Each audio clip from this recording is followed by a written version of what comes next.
Well, welcome everyone. We are so pleased to have Dr. J. Bart Klika join us today to describe findings from Prevent Child Abuse America's 5-year CDC cooperative agreement focused on evaluating CSA prevention policies. Bart is the Chief Research Officer with the national organization Prevent Child Abuse America. From our experience in collaborating with him, Bart's committed to conducting relevant research and is truly interested in your feedback on this developing research project. So thank you for joining us today, and I'm going to turn it over to you, Bart. Well, thank you, Sally, and thank you to NSVRC for having me today. I am just going to take a second and get my slides up. I try to talk while I'm doing it, and that never works out. And so then I start talking nonsense. And so let me get those up first. And Sally, if you could just give me thumbs up if you're seeing my slides. Not seeing them? You're seeing them? Okay, there we go. Perfect, perfect.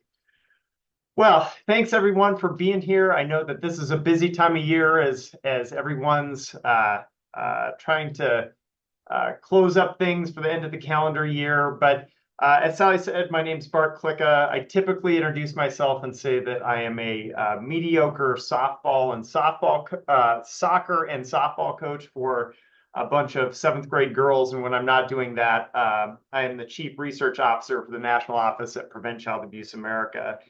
And I typically introduce myself like that because I really take seriously and love my role as a father. I've got 2 daughters, a 7th grader and a 4th grader. They keep me quite busy with activities and theater and all of those things, but really it's them who gives a lot of meaning to my work and meaning to what I do. So before I jump in here to talk about what I'm going to do, I want to give an acknowledgement, a thank you to the CDC for the funding that has supported the work that I'm here to talk about today. And just to reiterate that the opinions expressed here are those of my own and not those of the federal government. Before I jump in to the actual meat of the presentation, just really quickly talking about our organization, Prevent Child Abuse America. We've been around since 1972. We're headquartered here in what I would say today is sort of overcast and absolutely freezing Chicago. And we exist for the prevention of child abuse and neglect. And we really have articulated a North Star for our organization to ensure that all children and families are living a purposeful and happy life with hope for the future. And I think that this is something that resonates with a lot of us and a lot of organizations out there, that we're aiming towards this ultimate goal for kids and families. And we do our work in multiple ways, largely through a series of networks. One of our networks being a state chapter network. So we have chapters of our organization across the US. I believe we're at 45 plus DC currently. And it's really our state chapters who are doing the on-the-ground prevention work. Many of you may be connected to one of our state chapters in your own state. But they do more than just child sexual abuse prevention. They're working on the prevention of neglect, working on the prevention of physical abuse and ACEs more broadly. These are all independent entities of our organization, so they have their own boards of directors, advisory boards, but really it's our ability to disseminate out information and to work at a national level on the prevention of child abuse and neglect. We also are the model developers of Healthy Families America, the evidence-based home visiting model. That's been in operation since about 1992. We have about a little over 550 sites across the country, delivering over 70,000 home visit or working with over 70,000 families per year. We also have a research department that I sit in and oversee. I'll talk about some of our work here in just a moment. We have a strategy department that really more recently has helped us articulate a theory of change for the organization and articulate our strategies around changing the narrative around prevention, engaging those with lived expertise in our work, building and leveraging evidence to inform policy and practice, really rethinking the ways that we use evidence in rapid and adaptive ways, and then building the human and financial capacity of our organization to really move a prevention needle. We also do policy work, and that's policy work both at the federal level, but also at the state level. Now, we don't go into states and do their state level work, but we do provide consultation to our state chapters on some of their policy initiatives that they're working on. And then finally, we do public awareness. And so this is largely some work that we've been doing over the years, a lot of it with the Frameworks Institute, just on how is it that we talk about this issue of child abuse and neglect in a way that engages the general public and doesn't necessarily turn the general public off of our message. Just a side note, I'm sure that many of you saw I think it was yesterday, came out from the Moore Center, some work that is on the messaging specifically and understanding of the issue of child sexual abuse specifically. So if you haven't seen that, I would recommend that you check it out. So the work that we do in our research department here, I oversee research and evaluation for the national office. I've been here about 7 years. I'm a social worker by training. Our work here really focuses on translating science to action. And so we're very interested in being both producers and consumers of research here. And so in the producer side, I'm going to be talking about some of the actual research studies we're conducting, but then also consumers, making sure that we're up to speed on all the latest science, and then working on translating those findings in ways that can activate our chapters, activate our Healthy Families America sites, but also to help the general public understand what it is that we're doing. And really, our research focuses in a number of different areas: primary prevention research, building the capacity of our networks. We're really trying to work on building the capacity of translating science to action of our networks. And then we're working really hard to find ways to center families from the beginning of our work. And so we are guided by those with lived experience. Now, our current research projects, we've focused more in the last few years on policy evaluation. And when we do our policy evaluation, we typically focus on 3 separate questions. Do these policies work? How do these policies work? And really, do they work similarly for different groups? And this is where we get into really trying to disaggregate our data to really understand, are these policies working similarly for all kids and families? Over the last couple of years, we've been working on a couple policy projects related to concrete and economic support policies for families, specifically paid family leave and childcare subsidies on reducing multiple forms of violence. I'm going to talk about our child sexual abuse prevention policy grant here in a minute, but then also we were recently funded to extend some of our concrete and economic support policy work, where we're going to start looking at more than just paid family leave and childcare subsidies. We're adding things like earned income tax credit, child tax credit, minimum wage. And we really want to try to understand the ecosystem of policies in a state and how the ecosystem of policies relate to the reductions of violence. We also have more programmatic grants that we're working with right now. Like I had mentioned earlier, one of them is really around building capacity, some about around engaging lived expertise. And we have another project currently that's focusing on the issue of housing insecurity and homelessness. So that's a little bit about our organization. Now I'm going to get into kind of framing up how we got to our particular study. As Sally had said from the very beginning, I really see this as an iterative project. We're 2 years into this project. There are opportunities to think differently, to change things up.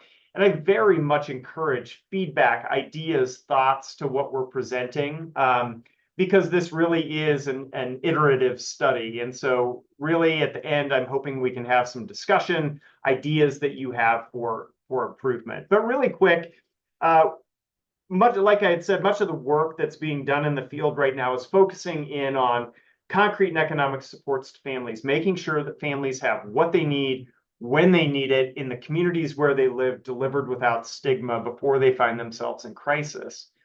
And this work, researchers and people in the field have been talking about this since the 60s and 70s. But really, in the last decade, there's been a lot more research documenting the preventive effects of concrete and economic support policies, things like paid family leave, childcare subsidies, minimum wage policies. And really, what we see, for example, is for every dollar increase we see in minimum wage, there's about a 9.6 reduction or 9.6% reduction in things like neglect reports. When we look at earned income tax credits, typically the generosity of a state's earned income tax credit is associated with reductions in child abuse and neglect. Same thing, Medicaid expansion associated with reductions. And then SNAP, both in terms of SNAP's generosity, but also the removal of asset testing with programs like SNAP have been associated with reductions of child abuse and neglect. But I think it's important that when we're saying reductions in child abuse and neglect, what we're really talking about is reductions in child physical abuse and reductions in child neglect, but not so much reductions in child sexual abuse. Now, folks at the Moore Center published a paper that looked at the association between Medicaid expansion and specifically rates of child sexual abuse. And what they found is that there was no effect on rates of child sexual abuse. Now, we have some unpublished findings where we were looking at the association between childcare subsidies and rates of child sexual abuse. And again, we found that there was not an association there. And so why do I bring this up? I bring this up because this seems to suggest that child sexual abuse requires a different set of policy strategies than just concrete and economic supports for families. Now, that's not to suggest that concrete and economic supports aren't good for all families. However, I think what's bearing out in the research literature right now is that child sexual abuse requires a different set of policies and strategies for its prevention. Now, I don't think that this is likely new for many folks on this call, but when we look at some of David Finkelhor's work, when we look at child welfare cases of child abuse and neglect, that he suggests that there's been a declining trend since the 90s. We know that much of child sexual abuse occurs with somebody that the family knows or has contact with, and that much of the perpetration of child sexual abuse occurs by juveniles or kids, about 70%.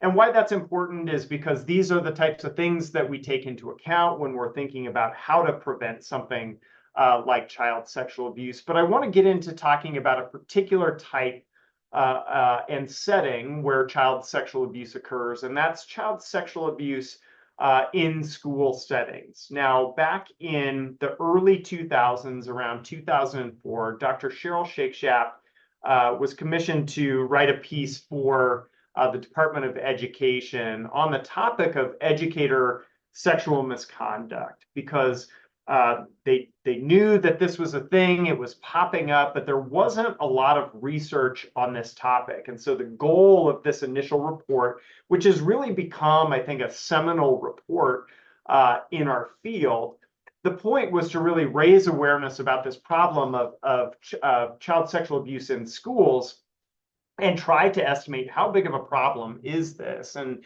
through some of the work that Dr. Shakespeare had done, she had suggested, the rate of child sexual abuse in K through 12 populations, about 9.6% report experiencing some type of sexual misconduct in their K through 12 education.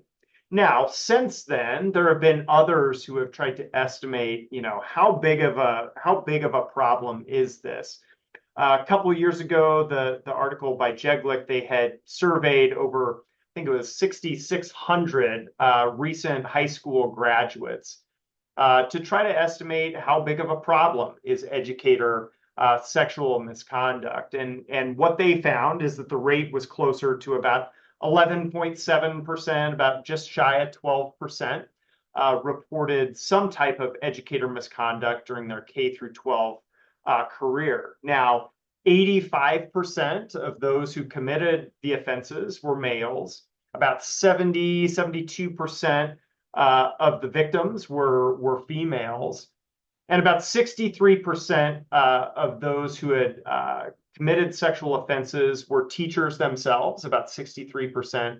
And about 20% were coaches or gym teachers. Now, this will become interesting or more interesting in a little bit when we talk about some of the findings and when we look at many of the policies that we currently have on the books, who it is that's required to receive training or required to receive background checks. Some of these findings become even more important. Now, a recent article by Sini Mayton from the Moore Center, who does some consulting on some of the work that we're presenting today, they asked a really interesting question about child sexual abuse that occurs in youth-serving organizations, K through 12 schools being one of the youth-serving organizations that they studied, but they also studied sports programs, music and arts programs, and then the K through 12 schools, but also what they call the Big Five. Now, I'm going to try to rattle these off the top of my head. The Big Five being Girl Scouts, Boy Scouts, YMCA, Big Brothers, Big Sisters of America, and Big Brothers, Big Sisters, and Boys and Girls Clubs of America. Those represent the Big Five.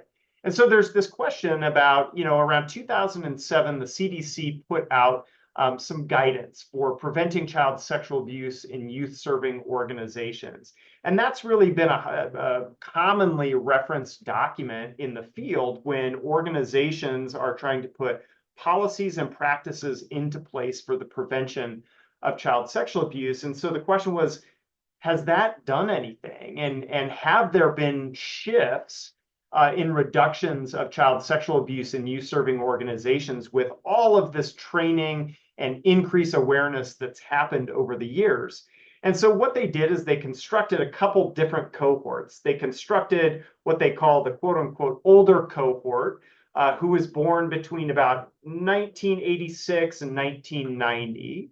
And so this was a cohort of individuals that likely went through youth-serving organizations before a lot of this training and education was already in place.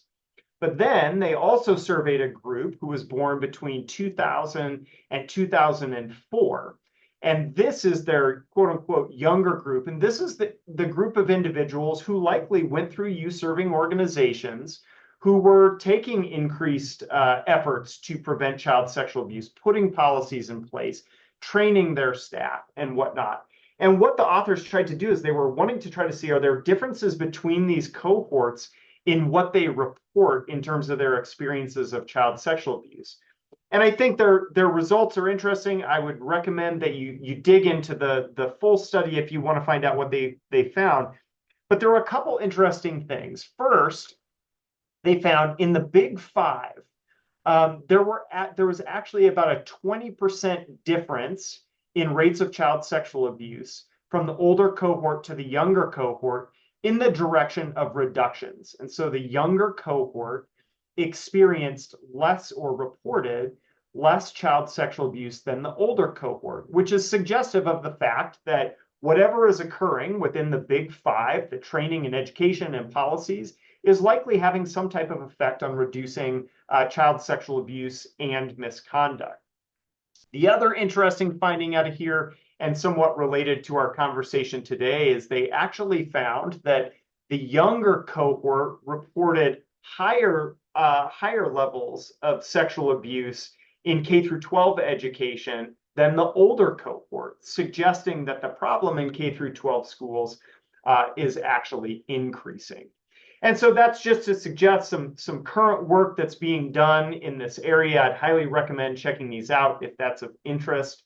Now, the work that's been done on policy as it relates to child sexual abuse prevention policies has largely been descriptive in nature. And so Billy Joe Grant published a piece a few years back on policies around aiding and abetting. Sometimes people use the shorthand passing the trash laws.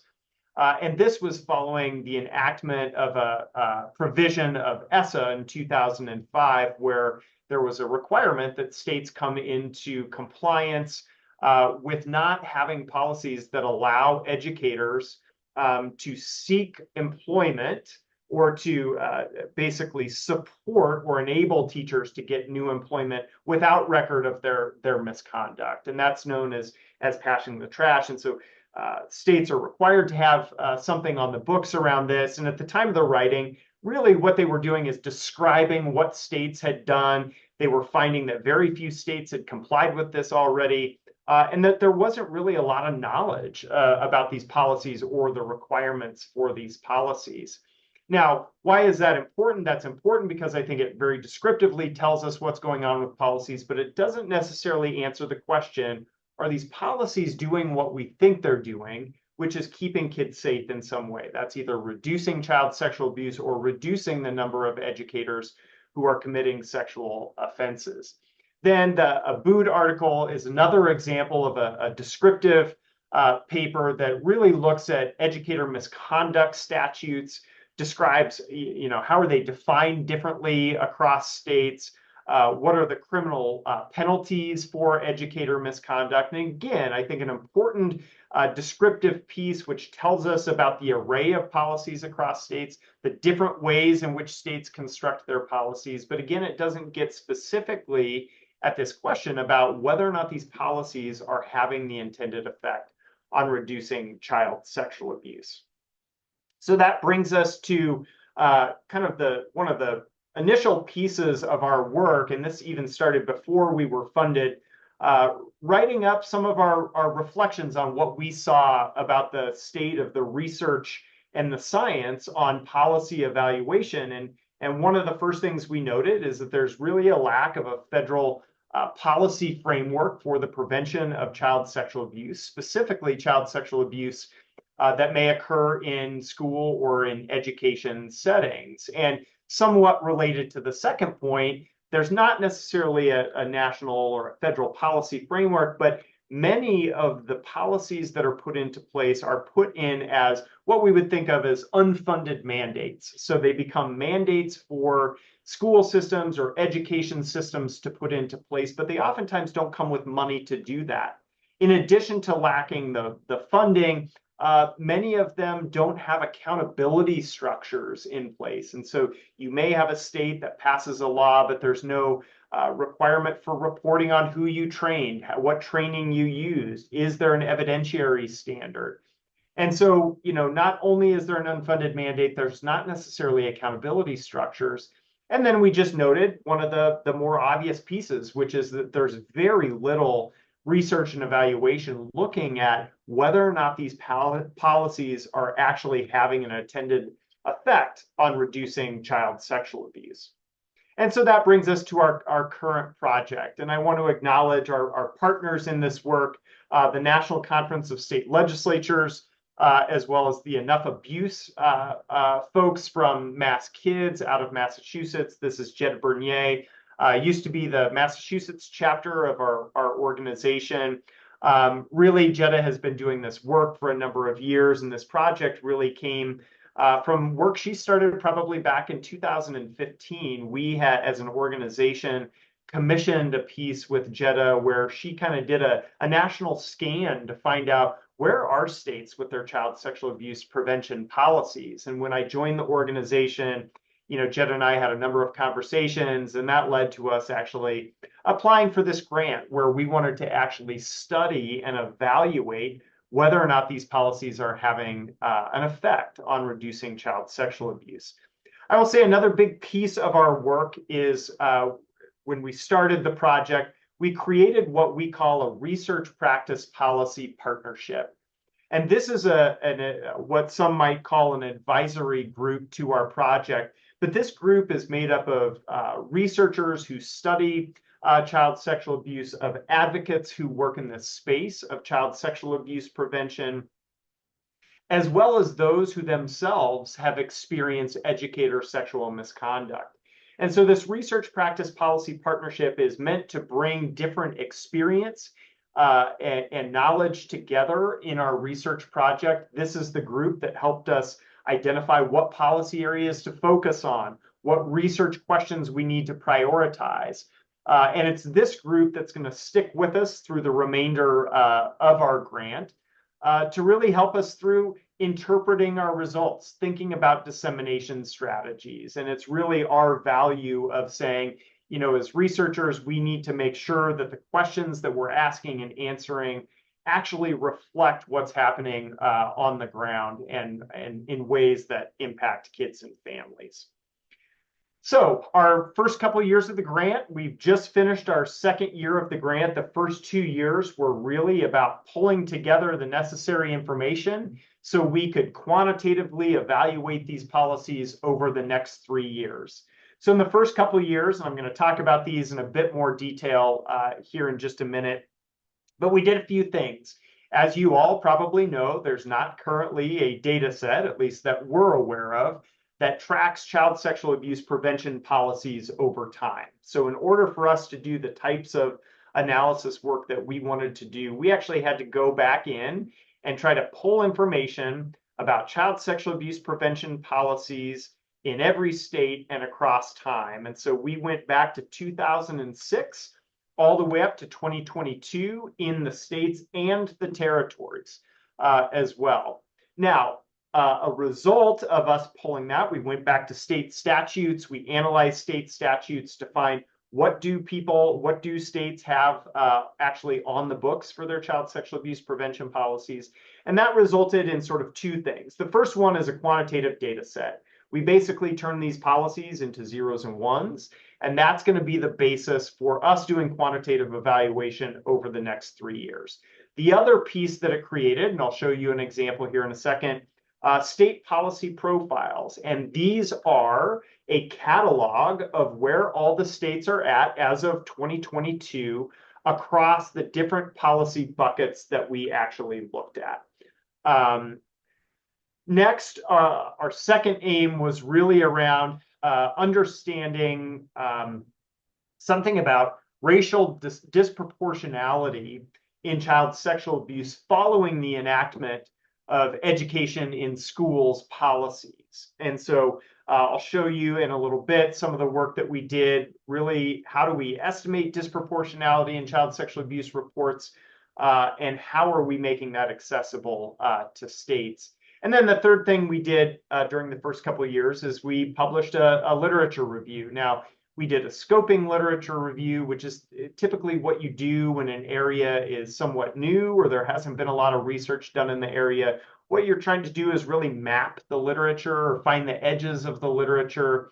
And spoiler alert, we really didn't find much out there. Across the literature, there was about 3 articles that we could find that actually quantitatively evaluated child sexual abuse prevention policies. And so we knew we were onto something with some of what we were proposing to do. Now, you're probably curious. I keep saying child sexual abuse prevention policies, but that could mean a lot of things. So what the heck do we mean by that? Well, we looked across, I would say, 4 policy categories. The first one is education and awareness policies. And so these are your typical policies that mandate that training and education occur with kids or with adults in education settings around the signs and symptoms of child sexual abuse.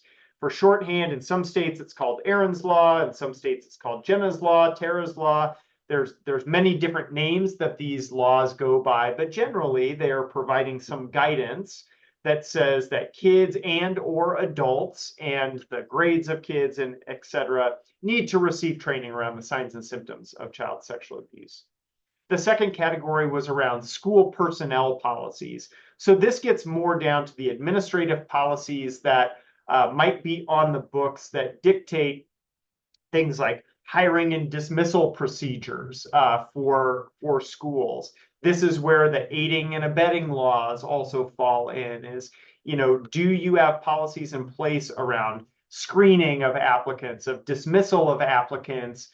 Where do you check when you do background checks? Do you do reference checks? Those types of policies that would come into play either during the hiring or dismissal of an employee.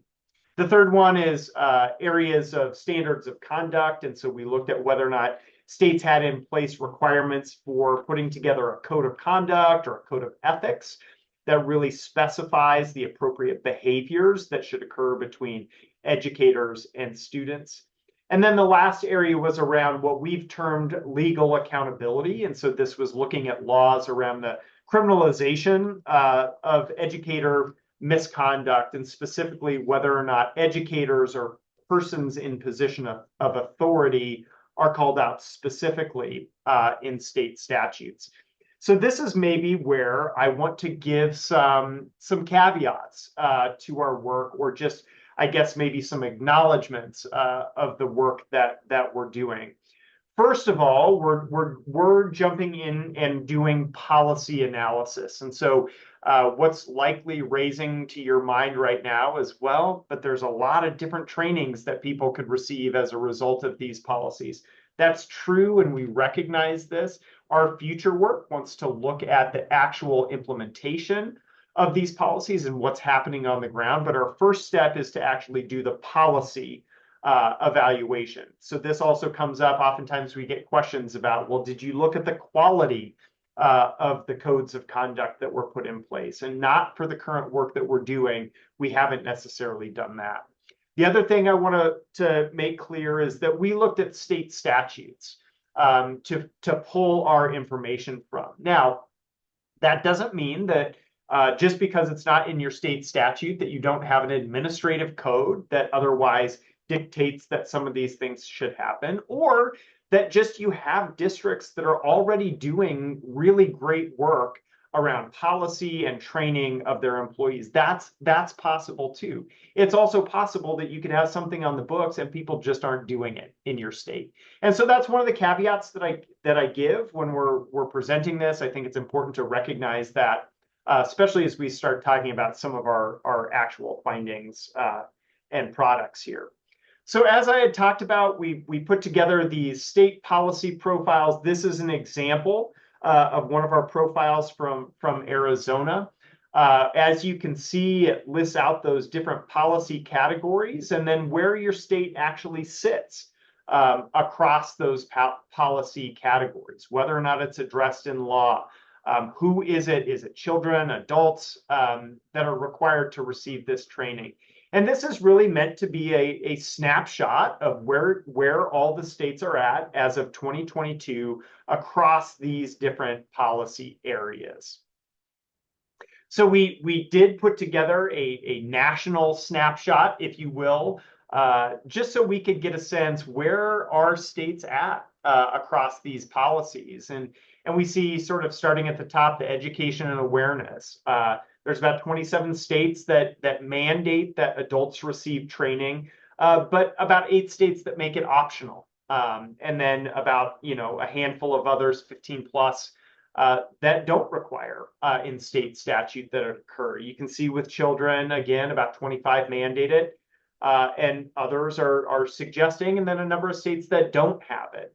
And so what this is meant to do is just help you understand where across the US we sit with some of these policies.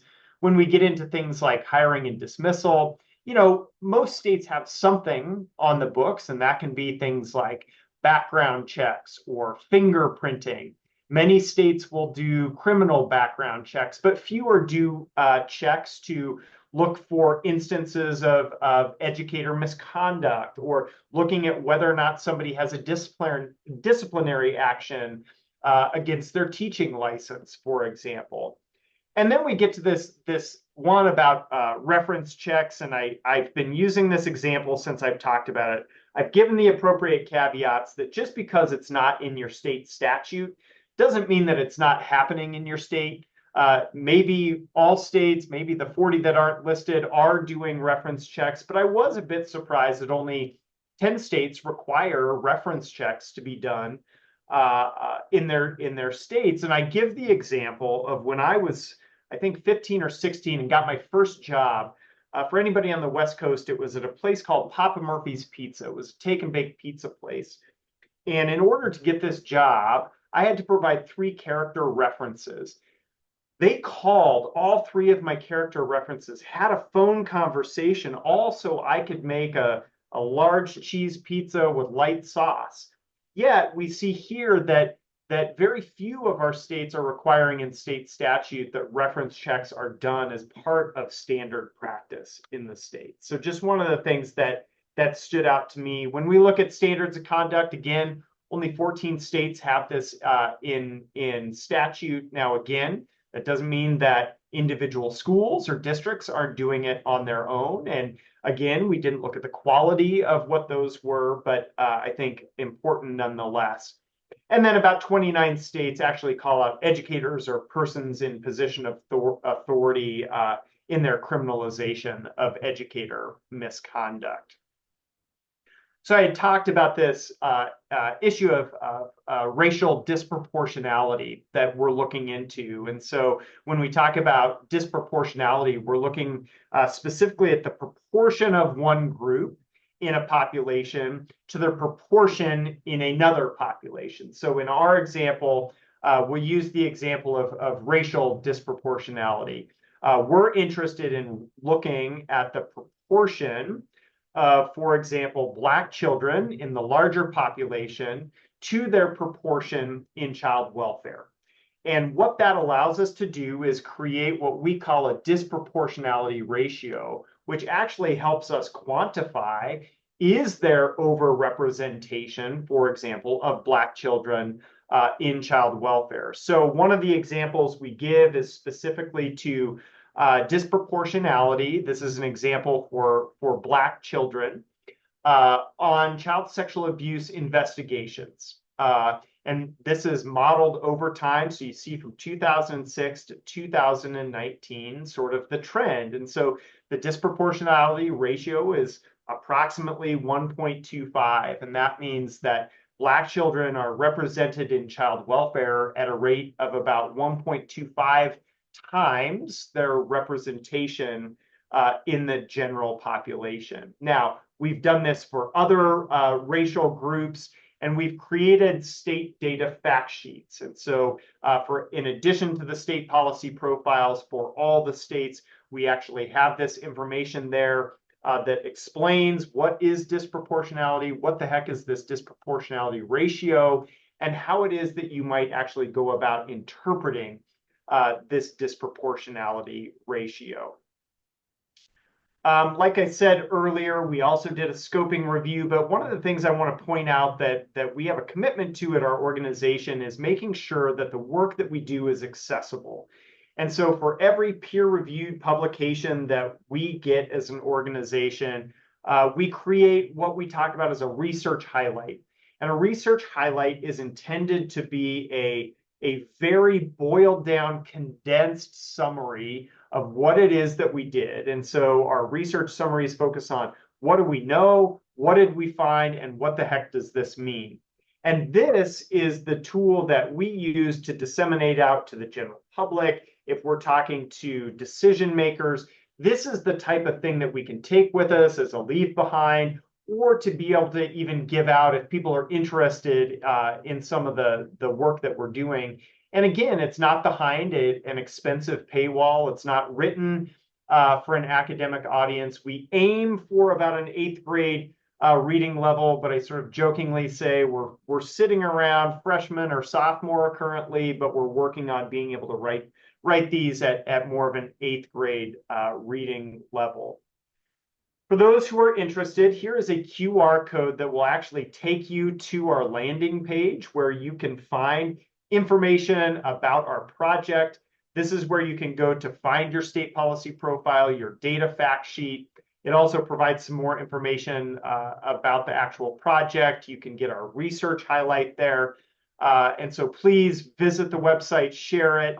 And like I said, we're very interested in feedback on this work. I'm going to talk about some of the directions that we're heading in. I know that I've had a number of people reach out and say, hey, you didn't get my state right. By all means, I encourage you to reach out. If you have a different understanding of the policy context in your state, please do reach out. I would just say a couple things. First one, recognize that the state policy profiles are as of 2022. And so if you've done great work in 2023 or 2024 around policy in your state, it's not going to be reflected in the current policy profiles. At some point, we would like to update those, but they do reflect the year 2022.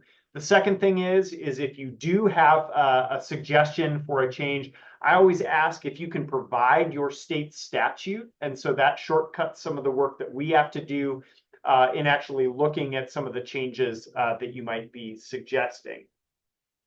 So some of our takeaway messages from this first phase of our work, we've really found, and I think one of our challenges in doing some of the evaluation is that there aren't great sources of educator sexual misconduct data across the country. Now, individual states collect this information. Some make it more easily accessible or publicly available. Others, it's more difficult to find. We have a handful of states who we feel like we have access to some of their data on who it is that's being identified for educator misconduct. The National Association of State Directors of Teacher Training and Certification, NASTEC, I believe it is, they host a database also that has some information around misconduct. But really, one of the first things we do in prevention is really define the scope of the problem. How big of a problem is this? And I think we're struggling as a field right now to talk about how big of a problem educator sexual misconduct is. And so that's one of the things I think needs more attention moving forward. The second thing that we took away from this is that there's many examples of policy loopholes. And so you can have a great policy on the books or think that you have a great policy on the books, but there may be loopholes in the policy that render it not as effective. And the example that I give is typically around the criminalization of educator sexual misconduct. Even though states might have a law in place that makes sexual abuse by a person in position of authority or an educator illegal, they may also have a caveat that says that this only applies to, for example, students who are over the age of 16. And so while you have the makings for a good policy by reverting back to the age of consent in the state, you're leaving a number of kids not able to pursue criminal conviction because of the way that the policy has loopholes built into it. And then the last area, and I kind of hinted at this, is the importance of policy implementation. We understand, we get it. What you put into place once a policy is there. Having a policy on the books doesn't necessarily mean that people are implementing the policy, that they're implementing it in the way that it was intended, that they're using evidence-based programs to actually train the kids. We know that implementation is going to be key to contextualizing many of the findings that we're going to get from our policy analysis. And that's, like I said, sort of the 2.0 version of our work would really be to dive into some of these pressing implementation questions. So what's next?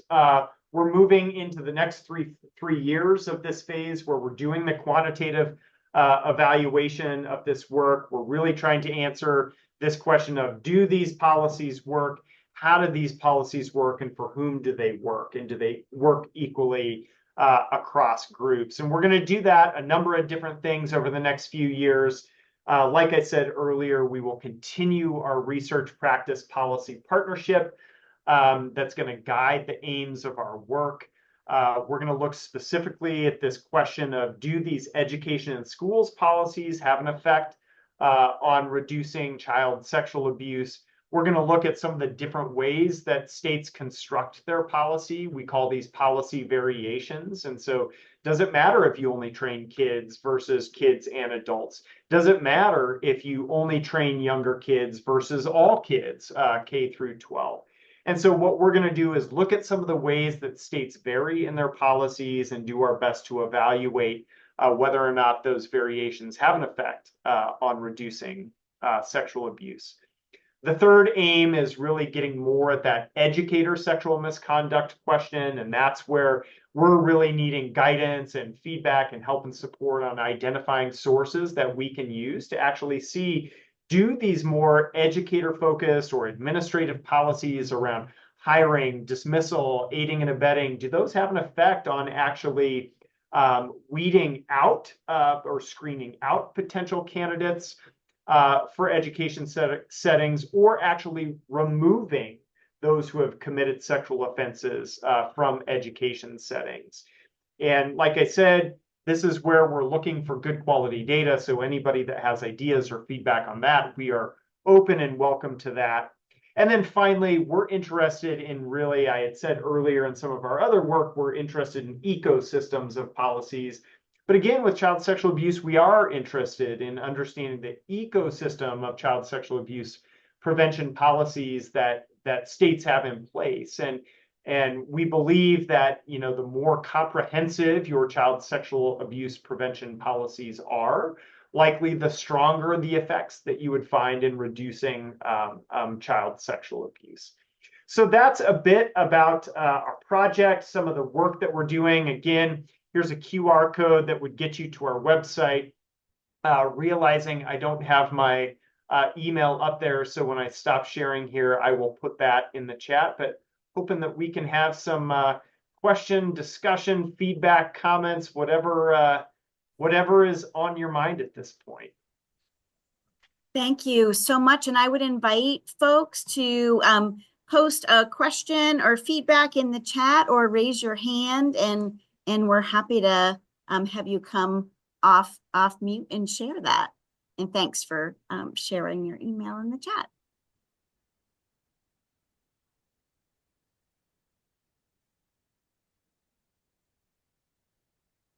And please don't be shy.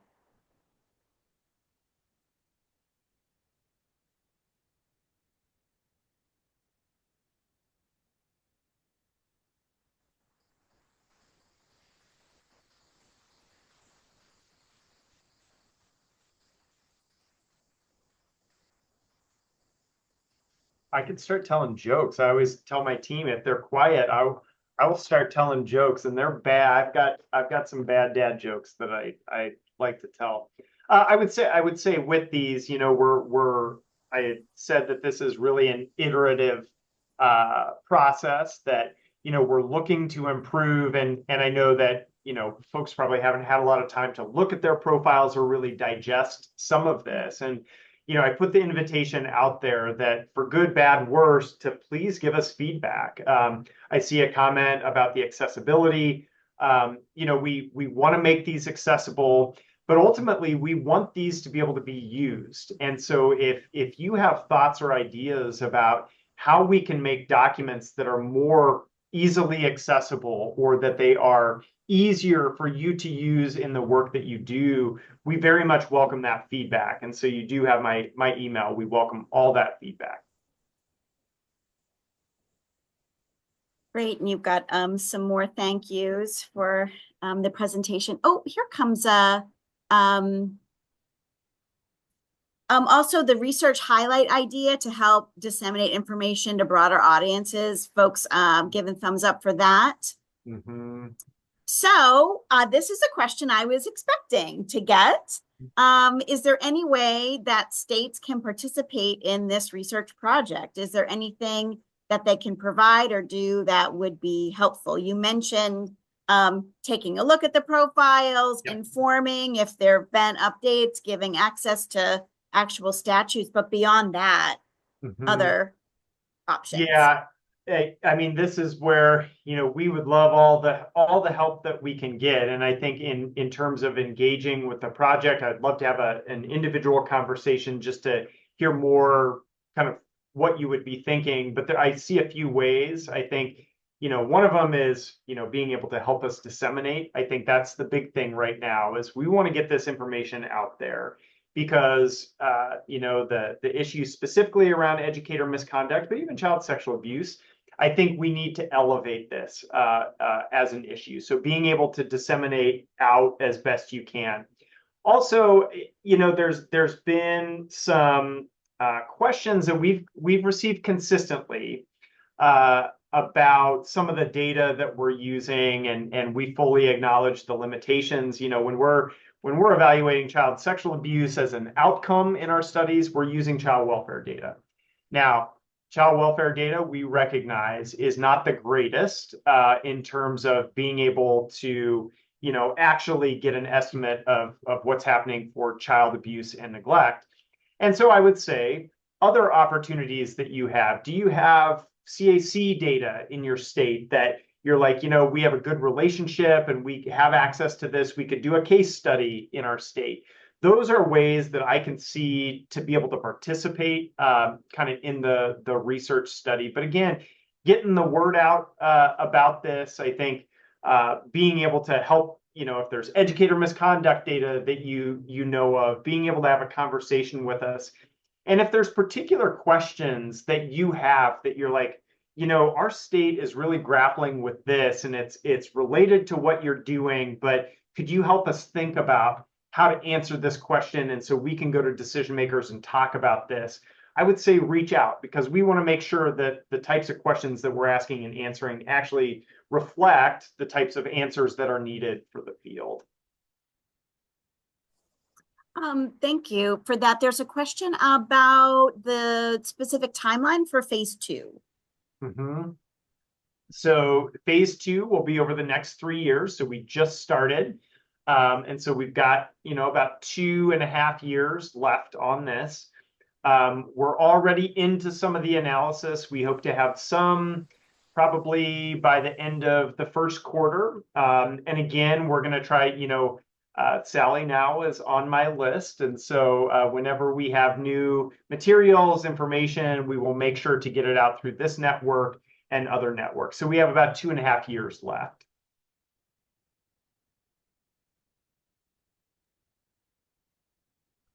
There's also, do you see Marissa's question? I do. How to distinguish between what counts as prevention policy versus intervention and response policy? Very great question, and something that we grapple with a lot. And I think, in terms of what other research studies have found as well, I think it's interesting to this point. So, is it true prevention? If you're trying to identify those who have themselves experienced sexual abuse, I think it becomes tricky to say that it's always primary prevention, because for some, you're trying to identify those who have already experienced sexual abuse, which would really be tertiary prevention. For others, you might be trying to identify where maybe sexual abuse hasn't happened, but there might be boundary violating behaviors occurring. And so you're interrupting what could be a high risk, but otherwise sexual abuse isn't happening. And for some, you're really providing the skills and knowledge and putting policies into place so it never happens in the first place. So, like, for example, the education in schools policies could be part of a primary, secondary, and tertiary strategy. I would say, on the other end, the criminalization, we've had a lot of conversation about that, because people say, well, if you're talking about criminalization, stuff has already happened. And so, yes, on the one hand, when we're talking about laws around criminalization, that is tertiary in nature. But really, I think what our group and some of our survivor advocates have talked about is they said, yeah, but it's the prevention of future cases. And that's one of the things that has been an issue specific within the education setting, is the re-victimization that occurs when educators are allowed or enabled to leave one district and go teach in another district. And so the route of criminalization is a way of being able to ensure that there is a record on that individual. And so if the person does go to another setting, that would show up in a criminal background check. And so while it is tertiary in nature, there is an aspect of being able to prevent future cases.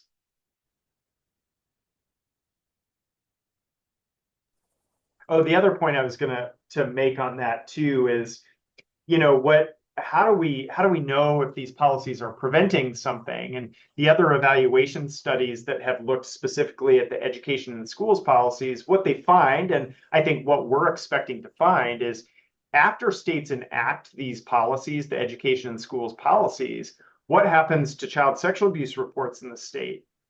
They go up. And so on paper, I think people would say, oh my gosh, we put this policy into place, and what's happening is child sexual abuse is getting worse. And I think, as we all know, as you raise awareness about a problem or an issue, the awareness is going to go up, the reports are going to go up. One of the more trickier findings, though, is what we're not necessarily finding is that there's increased substantiations as a result of these increased reports, which then that begs the question of what are we getting? Because we don't want to be over-reporting. I guess my speculation on this is that, if you're mandating that training occur on the signs and symptoms of child sexual abuse, and you're training educators, you're training kids how to report concerns, what you're seeing educators reporting more boundary violating behaviors, and so they're catching things early before child sexual abuse actually happens, and so they're getting reported, but when they're investigated, they aren't necessarily substantiated. And so that's just my working hypothesis about what could be going on with this increased reports, but not seeing an increase in substantiations. And Bart, did your team include sexual harassment policies in your review? We did not. No, We did not include those in ours. Okay. Well, Christina has a big question here in the chat that I would also encourage everybody on the line to share and answer, but specifically with your team, what are some community societal policies related to risk protection for CSA outside of the youth serving orgs? Has your team talked through that? We have, and I would be curious to hear from others about what you would put in that category, because I think the way that we got to the area that we were is really this is where in our opinion, a lot of the child sexual abuse prevention or more prevention focused policies sit is really in the education setting. Schools in and of themselves are sites of public health intervention, be it bullying prevention, social emotional learning, child sexual abuse prevention. And so that's where we really found the most. I don't know that there's a ton others out there, but would welcome others to chime in if there are others that you can think of that are really more prevention focused. Yeah, and if anyone wants to jump in, just raise your hand. We'd love for you to come online and share, or just respond to Christina in the chat.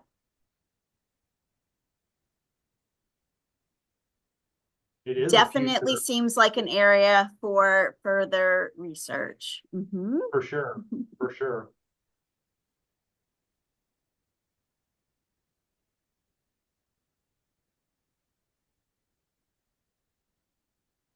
And I'd invite to our NUF2CE00261 team to share in the chat or come online as well if you want to speak to this question.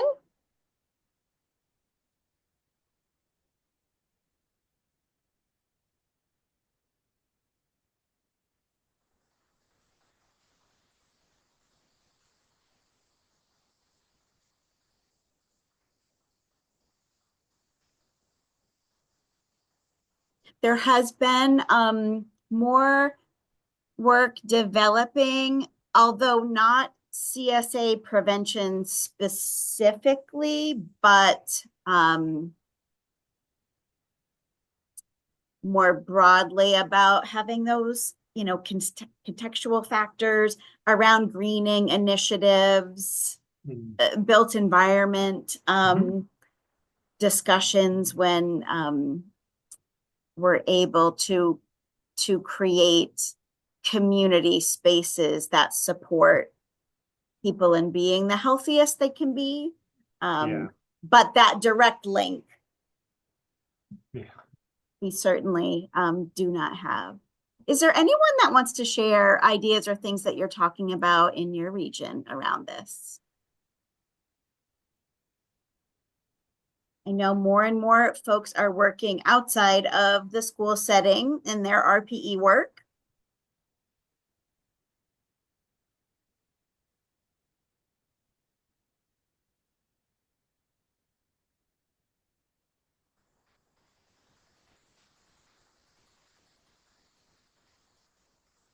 Yes, an example of stable housing as a protective factor. Mhm. Yeah, and I think that that was some of what we were trying to get at when we were looking at childcare subsidies, because one of the things we were thinking of is, if you have the ability to be able to pay for, consistent childcare, maybe that would serve as a protective factor. And we didn't find that it did. Again, limitations of our data doesn't mean that it's not the case, but it is something that I think that we need to continue to look at. So, like I said, we're starting to do some work in the housing space, but that is another one. Stable housing. Is that linked as a protective factor? And if we can get people into stable housing, would that serve a protective function and actually reduce what we see for child sexual abuse?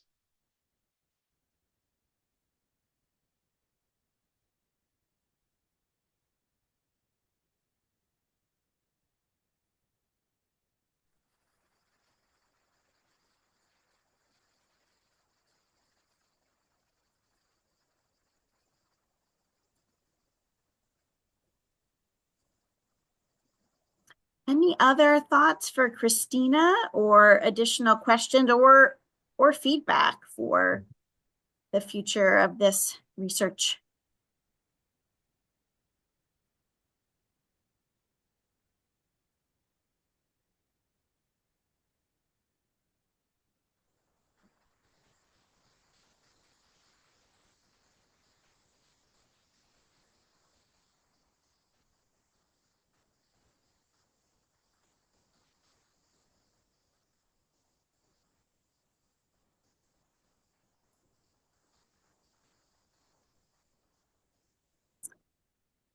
Bart, if you could imagine yourself sitting in a Department of Health or at a sexual assault coalition or as part of an evaluation team looking at this next year's plans for how they're going to evaluate the work that they're doing, Mhm. how would you see this research and the information that's already been provided as a tool for either discussions or partnership building or some type of um, analysis of their Mhm. state plans?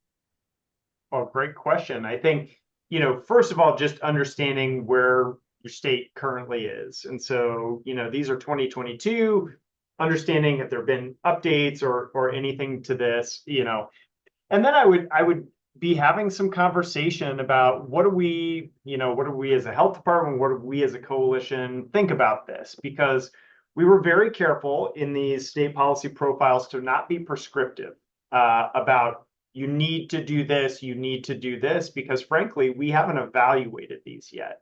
And so we don't want to tell everybody to rush out and go do that. But really, I would say the policies that have been put into place are based on solid theory. They're based on, conceptualization of what we think and the best known information about how to keep kids safe in education settings. And so I think taking a look at that and saying, do we have any sort of like glaring things that are concerning to us, And so it could be, gosh, we don't have a code of conduct. Maybe that's something pretty easy that we could work on. Or, gosh, we don't have reference checks mandated, and that's something that we need to do. Or why is it that we only train K through 6? Why don't we do anything with the 7th to 12th graders?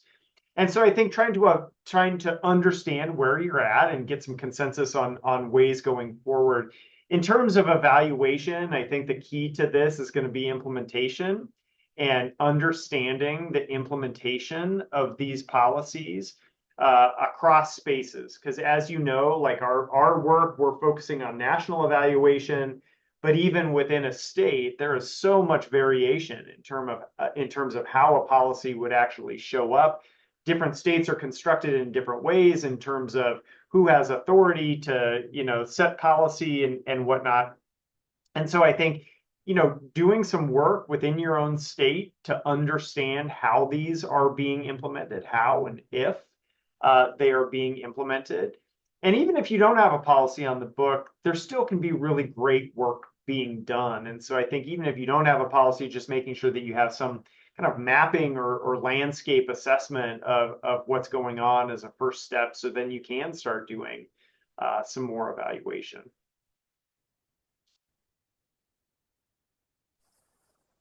Thank you for that. I'm wondering, while we've got a little bit of time left, if folks have tools or a policy that they think has been successful in their region, if you have information to share about that, if there's specific training that you all are involved in, please feel free to share that in the chat so we can include in our resources out to folks, since I know a lot of folks that registered will be getting the recording and a resource list. Or definitely, if you want to give a shout out to your team members that have been working on something, feel free to raise your hand and share that with the group.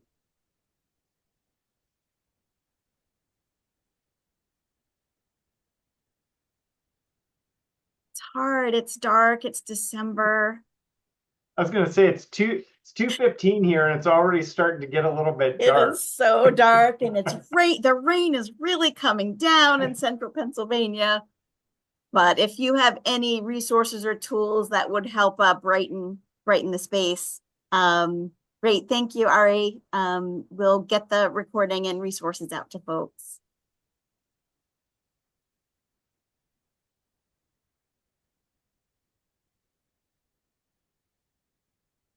And Bart, is there a question you thought that we would ask that maybe we haven't yet?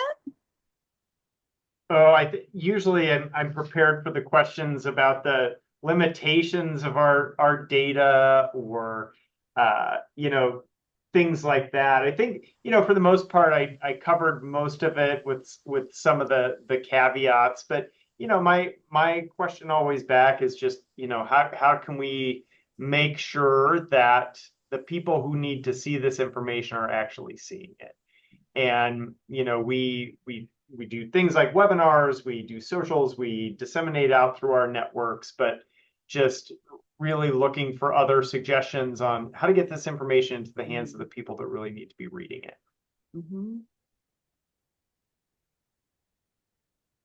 I will share that the National Sexual Assault Conference is currently accepting RFPs for workshop presentations that will be happening in California, in Anaheim in August. And that's a reminder for everyone on the line. When in August? Yes. When in August is it? Oh, let's see. Uh-oh, I put you on the spot. Do I know what year it is? It is, let me make sure I double check. It is August 26th through 28th. Well, that sounds fantastic. And I would say, so what people can do is that they can come to our national conference that's happening August 12th to the 14th in Portland, Oregon. And then you'll get home, you'll be super excited and energized, and then you can go to the NSVRC conference. Hey, I let's do a whole West Coast. There you go. West Coast August. I like that. I know some folks are hopping off. We will stay on the line for another 10 minutes in case other questions pop up. I will invite our team. Oh, we've got a hand. Marissa. Thanks, Sally. Sorry, I was saving this question kind of for the end, but it also just popped into my head. I know that in this work, sometimes I come across like kind of those bright, shining examples of prevention work that sets like a very high bar, and that, we can learn a lot from those who are sort of able to not just kind of meet a minimum or I don't know, dance around a standard, but are really going above and beyond. I'm just curious if you've come across anything in your reviews across the country where you've seen some examples where you thought this is rare but amazing, like that you kind of think about sometimes as, you know, I wish others were doing this. And it's okay if the answer is no, but I just was curious what you've seen out there. I think it's a good question. And this is where we also want to move into is being able to provide like case studies or vignettes about states that are doing particularly innovative things or useful things.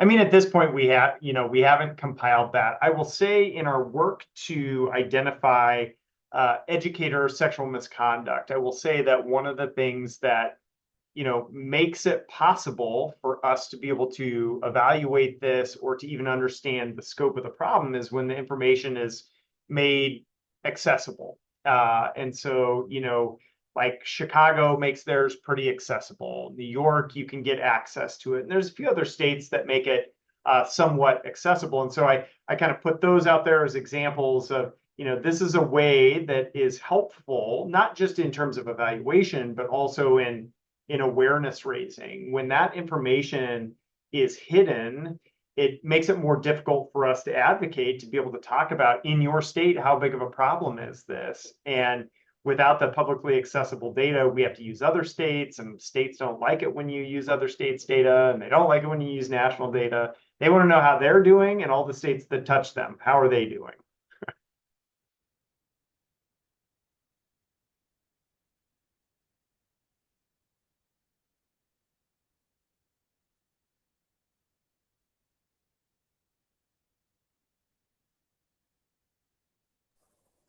Thank you for your question, Marissa. I appreciate it.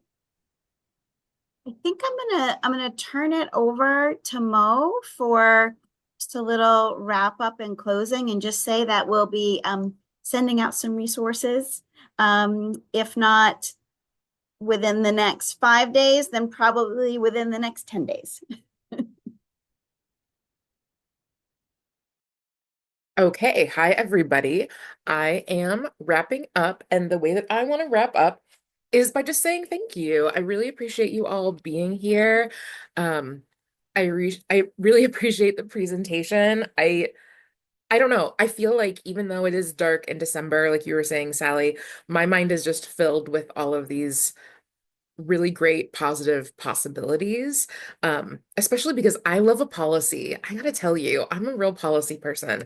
So I love hearing about how policies are going, especially seeing stuff laid out in such an accessible, easy to use kind of way. I don't know. I just feel like there's lots of great things that are coming from this. So I really appreciate it. Thanks for everybody for having like the conversation and bringing up your questions and being here. And also, please fill out our evaluation survey. I put a link to the SurveyMonkey survey in the chat, but that'll really help us in terms of, you know, evaluating how this went, giving some feedback to our presenter, giving some feedback to us, and also helping us because we are also funded by CDC and we want to show that we are doing work as well. So yeah, thank you all for being here. And yeah, I hope you have a really good rest of your week. Thank you so much, Mo. And I know you love a good policy. And I think folks that joined us too, there's lots of good stuff coming in the chat. We appreciate that. Thank you, Mo, for sharing the evaluation. This is a little bit of a different space since we're combining kind of a few different groups of our normal communities. So please let us know if that was a good idea. We've done it a few times, but we'd love to hear your feedback on that. And we'll just try to keep this conversation going. Thank you, Bart, for having us on your list so that we can quickly give new resources and tools that you all put out, that we can share that. And hopefully folks can be using what was already shared today to start some conversations in their home communities, maybe connect to the Prevent Child Abuse America chapters, in their regions, and really, really excited. I don't want to rush time. I want time to slow down, but excited for what will be coming in the future. Do you have any closing thoughts, Bart? Well, just thank you for having me, and thank you all for the work that you do.